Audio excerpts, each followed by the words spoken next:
¿Qué tal amigos de YouTube?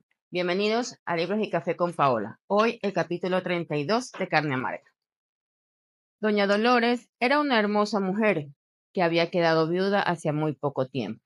Además de mi madre, tenía 4 hijas más a las que cuidaba extremadamente y nadie se explicaba el motivo de sus celos desmedidos. No sabían cómo es que había podido casar a Amparo, si su madre las tenía a todas como pollitos alrededor de la gallina.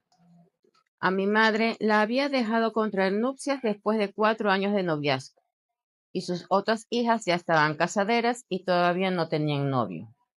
Doña Dolores, luego de que Amparo se marchara, se quedaba asomada mirando a lo lejos, recordando aquel día que para ella era todavía una pesadilla.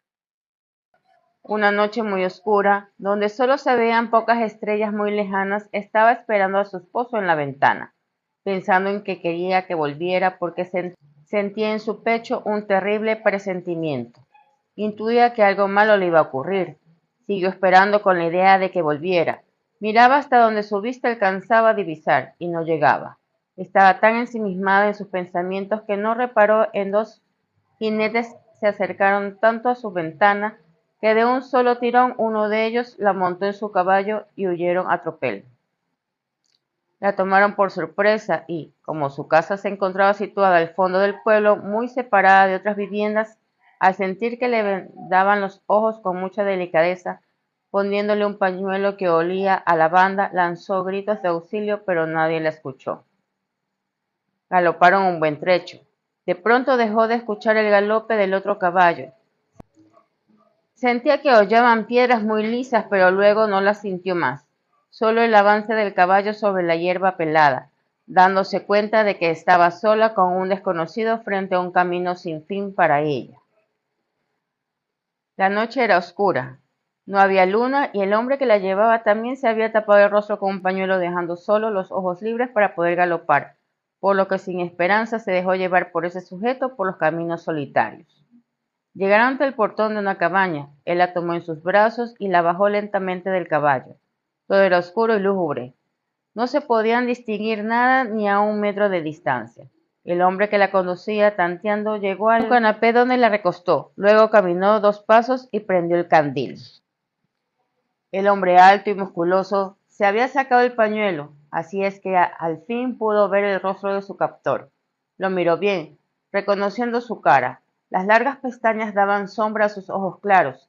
Su nariz recia y sus labios carnosos le daban una apariencia juvenil y sensual.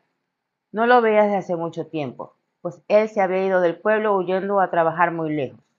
Él había pedido casarse con ella, pero como ya estaba comprometida con Ignacio, no podía renunciar a la promesa que había hecho a su novio. Pablo también era de una noble familia, sus padres eran amigos, y ya habían hecho planes para casarlos, pero se interpuso Ignacio y ya no se pudo hacer nada. La cabaña en la que entraron era pequeña, la chimenea humeaba.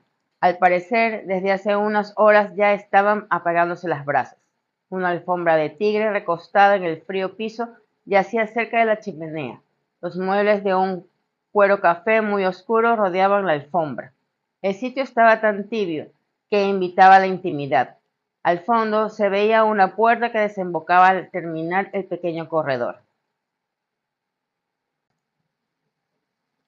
Pablo se le acercó, la tomó de las manos. Ella permanecía muda, sin saber qué decir.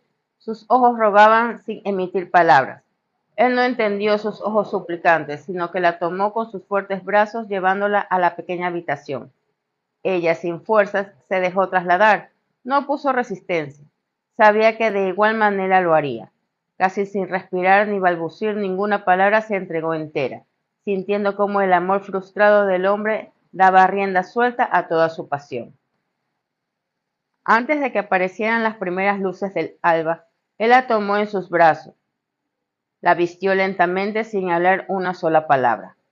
Aparentemente arrepentido, la devolvió a su casa, galopando esta vez lentamente, tal vez queriendo que se prolongara el contacto de sus cuerpos porque sabía que después no habría nunca más otra oportunidad. Nadie notó su ausencia. Había sido humillada. Nadie tenía por qué saberlo. Penetró en su habitación y lloró de dolor y de rabia. ¿Cómo podía explicar aquello? No, no podía contarle a su esposo. Además, ¿qué reacción tendría? Sería arrojada de su casa. De ese infausto suceso quedó embarazada. Nunca supo Ignacio lo sucedido, y Dolores afrontó durante los 9 meses la angustia de que alguien se hubiera percatado de ese hecho. Nació una niña, muy parecida a su padre. Nadie lo notó, y ella continuó sufriendo en silencio su desdicha. Además, temía que Pablo pudiera merodear por su casa, teniendo siempre los nervios a flor de piel, lo que era atribuido a su reciente alumbramiento. Felizmente para ella, nunca se comentó que alguien lo hubiera visto por el pueblo. No se volvió a saber nada de la vida de Pablo. Más aún, nadie supo que esa noche había estado en Santa Rosa solamente aquel jinete que los acompañó, que para Dolores era un misterio, porque nunca supo de quién se trataba y ese personaje jamás la puso al descubierto. Amigos, gracias por acompañarme en el capítulo 32 de Carne Amarga. No se olviden de suscribirse, comentar, compartir y darle like.